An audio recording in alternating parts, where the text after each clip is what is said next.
నమస్తే, అందరూ ఎలా ఉన్నారు? నేను మీ రాజేశ్వరిని. ఈరోజు ఛత్తీస్గఢ్ బిలాయ్ కుర్సీపార్లో చాలా పెద్ద తుఫాన్ వచ్చింది. కుర్సీపార్లో కదండి, పూర్తిగా ఛత్తీస్గఢ్లోన. మాటల్లో చెప్పలేము, అంత పెద్ద తుఫాన్ వచ్చింది తెలుసా. కారు మబ్బులతో గాలి అయితే చెప్పలేము, అంత విపరీతం గాలి. మేఘం అయితే గర్జింపు భరించలేకపోయాము, అంత పెద్ద తుఫాన్. ఇవన్నీ రావడానికి కారణం ఏంటి తెలుసండి? నేను లక్కీ డ్రా విన్నర్ అవగానండి. ఇలా లక్కీ డ్రా విన్నర్ కాల్ వచ్చింది. మేము బయలుదేరాం, బయటకు వెళ్తామన్నప్పటికీ ఇలా తుఫాన్ పట్టేసింది తెలుసా. ఎప్పుడు బయటకు వెళ్ళకపోయినా ఒక్కసారి వెళ్తే ఇలానే అవుతుంది. అప్పుడు అర్థమైంది, ఇంట్లో నవ్వుకున్నాము.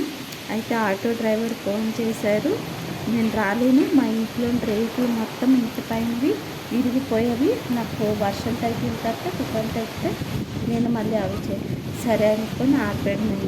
అలా అయింది. అంతర్తి ఈ వీడియో తీయడానికి గ్రౌండ్కి వెళ్ళాను. చూస్తున్నారు కదా, ఎంత చీకటి, పూర్తిగా చీకటి, మాటల్లో చెప్పలేము, అంత చీకటి ఉన్నది. గాలి అయితే మరి విపరీతంగా ఉన్నది. ఎంత రిస్క్ తీసుకొని ఈ వీడియో తీయడమైంది. నిజంగా ప్రకృతితో ఎవరు కూడా రిస్క్ చేయకూడదు, ఎందుకంటే మెడకైనా తలపై ఎగిరిపోతుంది. నిజం 100%. ఎప్పుడు కూడా ఇలా గాలి ఏదైనా ఇస్తే మీరు మాత్రం బయటకు వెళ్ళకూడదండి, ఇంట్లోనే ఉండండి. రిస్క్ చేస్తే మీ ఫ్యామిలీ మొత్తం చాలా బాధపడుతుంది. చిన్న గాయం తగ్గదు కదా, ఇప్పుడు ట్రీట్మెంట్కి ఎంత ఖర్చులు అయిపోతాయి.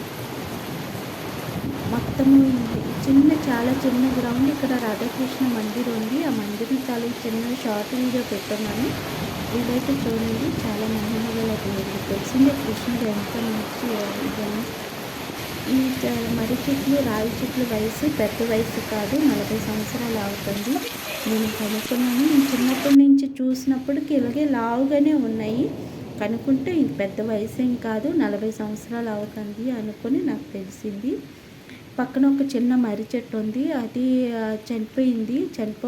అది చనిపోవడానికి కారణం అంటే అమ్మవారికి ఊరేగింపుకి తీసుకొని వచ్చినప్పుడు అది కొమ్మ నరకగానే ఆ చెట్టు చనిపోయింది. ఎన్నో చెట్లు ఊడిశారు, మర్రి చెట్లు మీద ఒక్కటి కూడా బ్రతకలేదు. లాస్ట్కి ఇప్పుడు ఈ సంవత్సరంకి కొంచెం బ్రతుకున్నది చెట్టు, పర్వాలేదు. ఇప్పుడు అక్కడ ఆ ప్లేస్లోనే మర్రి చెట్టు అవుతుంది. చూస్తున్నారు కదా, చిన్న మొక్క ఉంటుంది అక్కడ. చాలా చిన్న పార్క్. ఈ పార్క్ అంటే ఏవేవో ఉంటాయి అనుకో కదండి, ఏముండదు. కూర్చోడానికి కొన్ని కుర్చీలు వేసి ఉన్నారు, బస్ అంతేని. మొక్కలు చిన్న చిన్న మొక్కలు ఉంటాయి, మర్రి చెట్లు ఉన్నాయి. బాగుంటుంది, పర్వాలేదు. ప్రశాంతంగా ఈవినింగ్ పూట వెళ్ళి మేము కూర్చుంటుంటాము, వాకింగ్ చేస్తుంటాము. ఇది ఆ మర్రి చెట్టు. ఇప్పుడు చిన్న మొక్క ఉంది, పెరగాలని ప్రయత్నిస్తున్నారు. చాలా బాగుంది కదా ఈ గ్రౌండ్. చెట్లు ఇవన్నీ గాల్లో మాత్రము అసలు వీడియో తీయడం చాలా ఇబ్బంది అనిపించింది.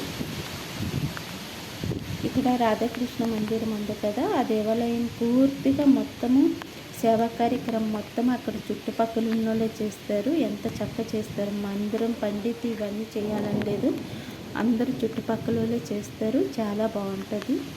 దేవాలయం షార్ట్ వీడియో పెట్టున్నాను, చూడండి. రాధాకృష్ణుడి చూస్తున్నారు కదా, ఎంత మొదలు ఎంత లావుగా ఉన్నాయని.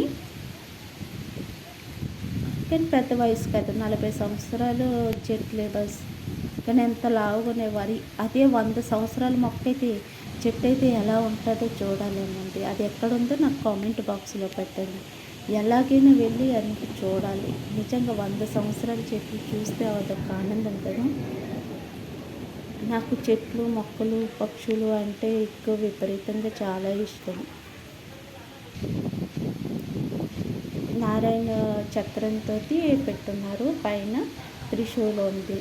వీడియో తీస్తామంటే అవ్వలేదు, ఎందుకంటే మేఘం ఫుల్ గర్జిస్తుంది. చూస్తున్నాం కదా, చాలా విపరీతంగా గర్జిస్తుంది.